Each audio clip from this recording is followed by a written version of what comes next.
everyone, Mount Tamar here, back with another video. And in this video, I'm going to be reviewing DMC Devil May Cry, the reboot in the Devil May Cry franchise. Now I know a couple people out there are shaking their head, going, Man of Tomorrow, why'd you do it? I'm pretty sure Neo GameSpark is doing it. Sorry, Neo.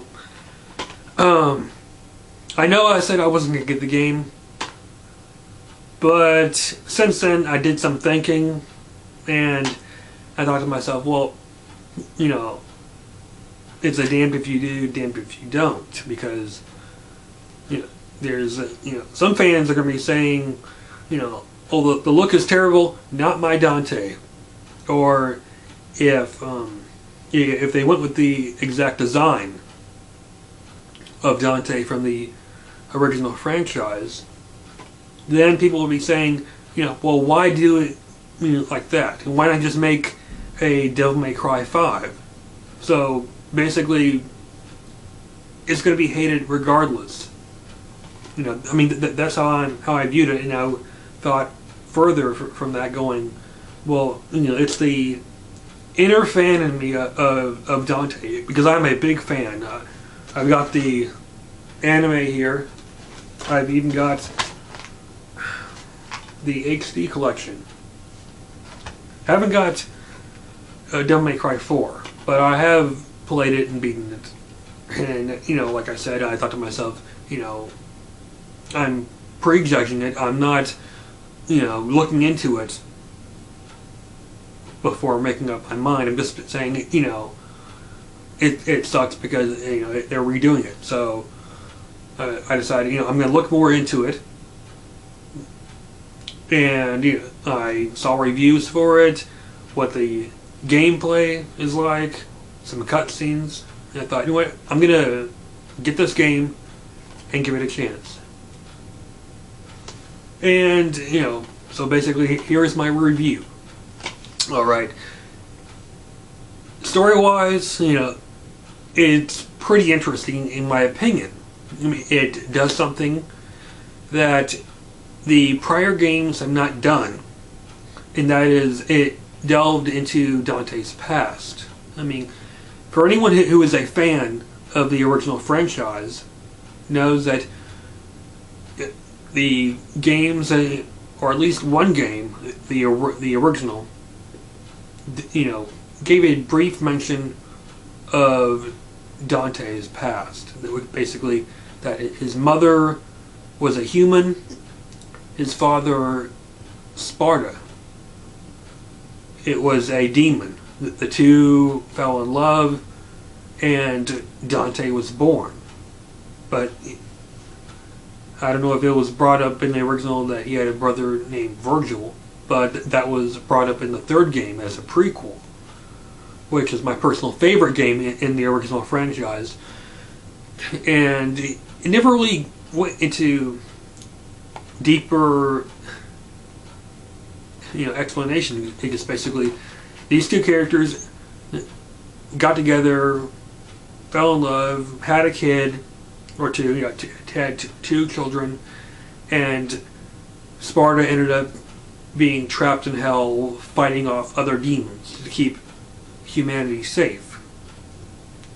In this game, they changed a few things. Namely, for one character, Eve, or is it Eva? I'm pretty sure it's Eva. She's not human. She's an angel. Sparta is still the demon. They fell in love, had Virgil and Dante, and at the start of the game, Dante has no memory of his past. The only thing he recalls is that his mother died when he was very young. He doesn't really remember her much, or little to no memory, to be exact. And, he is living up his life. I mean, he's living in a trailer house, or not a house, a trailer home. He's going to nightclubs, hooking up with women, having casual sex, and then this human named Kat, she comes across him and says that they found you. Of course, he's naked, and I did not care for that, but thank God that there's U.S. censorship, because we didn't see anything. You know, meaning no certain parts, which I'm thankful for. You know, it was completely blocked out with other objects. Rather humorous way of, you know, censoring things, like, you know, there's like a box over here, a slice of pizza covering a certain specific area of the body. You know, you don't see anything. He gets dressed rather quickly, jumps right out the window, and he starts fighting demons. Then when he defeats the boss, Hunter, it was this, I don't know what kind of demon he is. He looks like something out of the 80s, like one of those death band rocker types. You know, the shaggy hair and no nose, and he's going after Dante, and Dante fights him, and after he beats him, Hunter is on the ground, and he looks up at Dante and he goes, you know, you've been found, son of Sparta. You know, and then out of nowhere he calls Dante's mother a whore. And I'm thinking to myself, when I first saw that, I'm going, when did demons become internet trolls? You know, why call Dante's mother a whore? I mean, only 2 bosses, I'm fairly certain, I could be wrong, but I only recall 2 bosses calling Dante's mother a whore. The first one is the first boss, Hunter. The other one is a succubus at the Vitality drink factory. You know, and I'm going, why call her that? Maybe they're jealous of her beauty, you know, that she's attractive, or maybe it could be that since she's an angel, you know, they're demons, so of course they hate angels. That could be it. The story is rather interesting. Like I said, it goes into Dante's past, when Dante first meets his brother Virgil, who is the leader of this organization called the Order, and he reveals to Dante, I'm your brother. And well, Dante doesn't really have any compassion there. I mean, he's not really interested, you know, well, scratch that, I don't mean interested, I mean, there's no emotion. I mean, not like, oh my god, I've got a brother. Instead, it's like, nah, you know, so what? And Virgil's trying to talk him into coming over to his side and fighting against the demons. And Dante's natural reaction is, you know, you really think you can make a dent? You think you can make a difference? I mean, to him, there's no hope. I mean, the demons are namely Mundus, who's basically the head boss of this whole operation, controlling everything. You know, the media has their claws into the humanity, you know, giving out news how they wish, selling drinks that is basically harming humans, you know, or I don't know if it's killing them slowly or corrupting their minds. I have no clue what that is, but, you know, basically, you know, every fabric of human life they've got their hands in. So Dante's basically, why try? You know, we're not going to accomplish anything. Not my problem. I don't care. And Virgil is basically comes at him like this. You know, you can walk away. You can reject me. That's your choice. You can do that. But you would be making a mistake. And here's where he makes his counter offer to Dante by saying, if you stick with me and help me, I will help you get to the man who killed our mother and find out who your your parents are, your mother, your father. Something he has no memory of, so he goes into it as, I'm joining only because I want to find the son of a bitch who killed my mother. So it goes from there as a revenge plot, so to speak.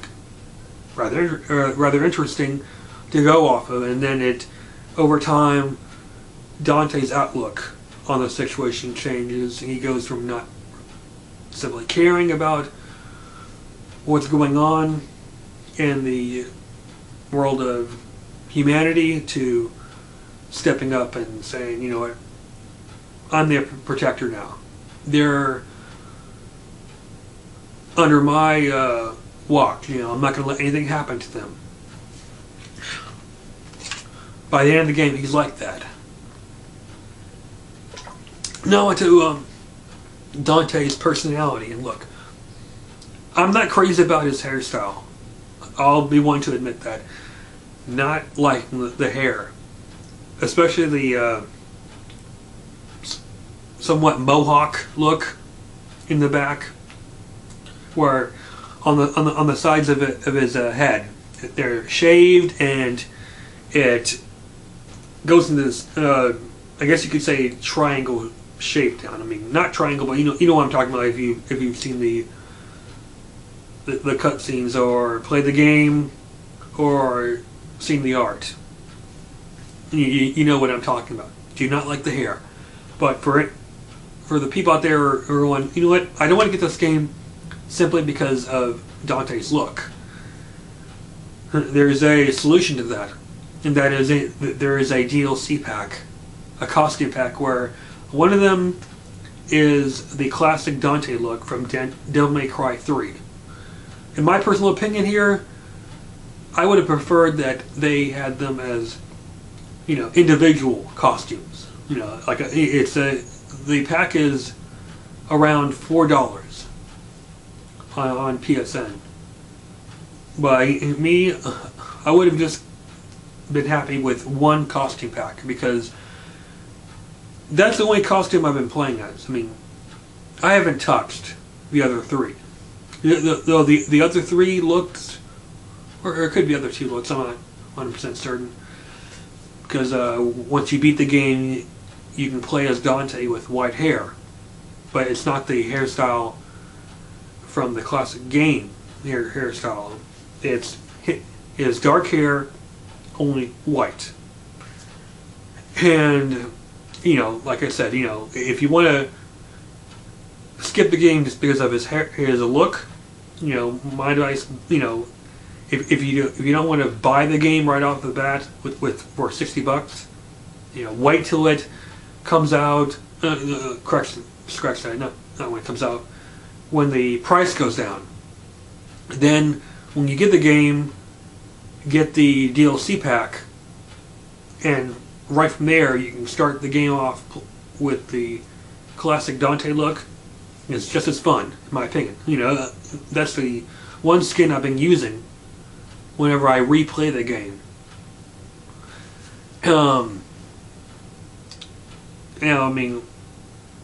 Like I already said, the look I'm not happy with, but if they do a sequel game, there's always a possibility that they can change the look. Because look at the other Devil May Cry games. 2, Devil May Cry 1, 3, 4. Dante's hairstyle has changed, throughout the games. So there's no saying that, if a sequel comes out, if they do a sequel, which I hope they do, that they can't, do that to please the fans. Like, have his hair grow out and be white. Because when you're playing the game, in certain animation cutscenes, I've noticed when looking at the back of Dante's head throughout the game, like much later in the game, there's a little part in the back where you see some white in the hair, or silver, however his hairstyle originally is in the first franchise. And I'm thinking to myself, that could actually be permanent in a sequel. Maybe he has not unleashed his, full potential as the Dante we know, because when you're playing through the game, he is the core Dante, just different look. He's a smartass, though a bit more extreme. Dropping F-bombs, giving the bird, but still core Dante making wisecracks, and that's what I love about Dante.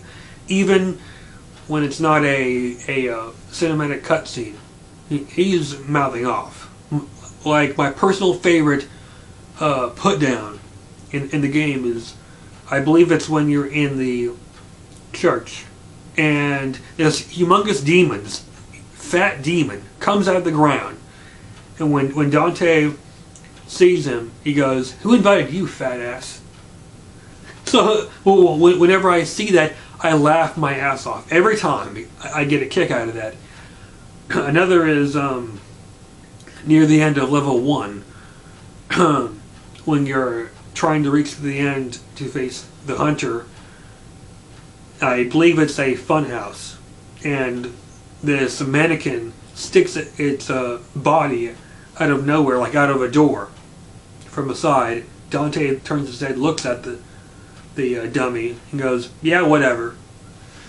So it's moments like that that had me enjoy the game a bit more. Story-wise, it has its it has its plot, holes, if you will. Namely with Mundus, the main boss. In the backstory, when it's giving flashbacks of Dante as a kid, and that Mundus stormed his home and killed his mother, I'm going, okay, why did Mundus do that? What was his motivation? What led him to find out that his mother is an angel? That Dante's mother is an angel, and capturing Sparta and having him go through this endless torment in hell, if you will. Why do that? I mean, how did he find out? It's never explained. And furthermore, not once did Mundus say that Virgil is a Nephilim, whatever the name of it. I think it's a Nephilim. Basically a hybrid, half demon, half angel. He's aware that Dante is that, but he has no clue that Virgil is the same. So I'm going, he stormed Dante's childhood home. Surely he's seen Virgil at some point, because he's seen Dante, or I don't know if he not directly seen Dante, but early in the game he references Dante without even seeing him. Like, he knows Dante's in the city. So I'm going, you know about Dante, but not Virgil. How? That made no sense to me at all.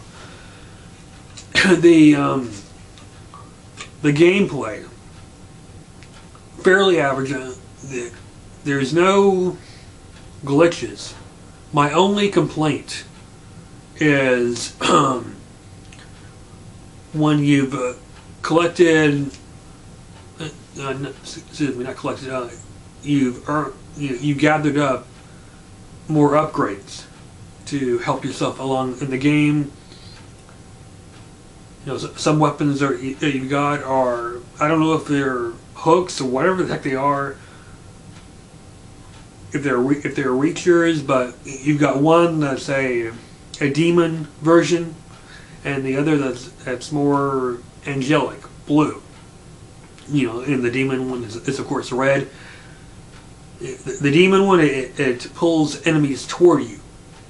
The angel one, it pulls you toward them. So it's a reverse thing, and the same thing can be done for objects. You can use the demon hook, if you will, I'm going to call that because I cannot even recall the name of the object. If anyone else has played the game and can recall it, feel free to write a comment down below telling me it.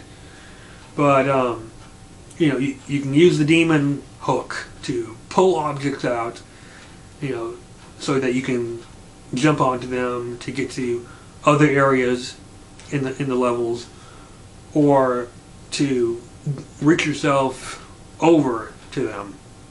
And from there are some parts where you can't automatically get there just by hooking onto them and jumping over to there. You've got to have another upgrade where I think it's like a air blast maneuver, where it's like an extended leap or rush forward, like you're pushing yourself toward, like a fast movement, if you will. So there have been certain parts in the game where I have to do that. You have to latch onto it, swing like halfway, and then from there let go and use that air tactic. And sometimes when I try to do that, I get no reaction. I mean, I'm pressing the button combination and it's not rushing forward, and then I just fall down to my death, and I'm frustrated. I'm going, is it a certain combination where you have to press immediately after, or what? Because I died so many times in a level later on in the game, which I'm not going to mention, what happens in there, because I don't want to spoil anything for anyone who might want to get the game. But that was a bad experience, I mean, in gameplay for me, because I recall the combination for it, but when I tried to do it, it would do it. Sometimes it would do it. I would test it out to make sure I'm doing it right before I actually jump out to attempt it. Sometimes it would work for me, sometimes it wouldn't. That's my nitpick with it, my complaint for the controlling. But for overall, I love the game. It's got good replay value in my opinion. This is my opinion. I'm not judging it based off other people who might have played it, because I've not seen personal reviews. I've seen professional reviews for it, and based on what I've heard, it's got high ratings. And there's one boss in this in this game that I felt sorry for, and like I said, I'm not going to reveal it because it's a spoiler. But when I witnessed it on screen, I felt sympathy for this character, who got killed off. One of those. It's one of those things where they're a villain, that they're evil, that they deserve no pity for. As the protagonist, that you're playing as. From your personal experience, you wouldn't want to give them sympathy at all. But here, there's just a small part of me that was going, that was cold. That was just ruthless, in my opinion. But as for recommendation, if you want to get the game, like I said before, if you don't want to pay $60 for it, if you think $60 is too pricey, get the game when the price drops, and buy the costume pack, because the look of classic Dante is great. The hairstyle, the red jacket, great. It even fits into certain cutscenes or mid cutscenes, if you will, where it's not an animation scene. It's a reaction for an enemy that comes up that you have to fight. It shows that from time to time. I certainly hope they do a sequel. And if they do a sequel, and if Ninja Theory is doing a sequel, assuming that they decide to do one, have Dante look more classic. Give him full white hair. Don't go with the same hairstyle from the first game. Change that. And I wouldn't mind as a plot, like go further into Dante's past, if you will, because I feel they haven't fully explored that. Like, for example, his father Sparta is trapped in hell. What if Dante's mission for a sequel could be to finding his father in hell or whatever other dimension that Sparta is stuck in, and try to rescue him? That I would find that rather interesting. And maybe come across his mother on the other side, because it's not, I'm not going to spoil this, but it would be rather interesting to cross over into other dimensions like they did in this game. And have Dante interact with his parents, because that was touched upon in flashback in the story of Dante as a kid and interacting with his mother, and his mother giving him her necklace and expressing love to him. It showed that they had a close bond, because that's pretty much why he goes on this revenge plot, because he loved his mother to a degree, even though he doesn't have much of a memory of her. But that he recalls that she was murdered, and he wants to avenge her death. But I wouldn't mind that being an idea for a sequel. Though a friend of mine, Edgar, thinks that Dante might date Kat. Oh, me? I mean, I don't view Dante as someone who's going to tie down with a woman. I mean, he's going to have multiple love interests, assuming that Dante has had love interests in the past, in the original franchise. But if I had to give this game a rating, I would give it a 7 out of 10. Not bad, but not perfect either. It's got potential to be a good franchise, in my personal opinion. Again, assuming that we get a sequel. But, I'm pretty much, done with this review. I would love to hear what other people have to say. Have you played the reboot? Or are you going to play it? What are your thoughts on this game? I'd love to hear people's opinion on this reboot game. But, that's all I've got to say in this video. I look forward to hearing feedback on this game from other people. And until next time, catch you guys later.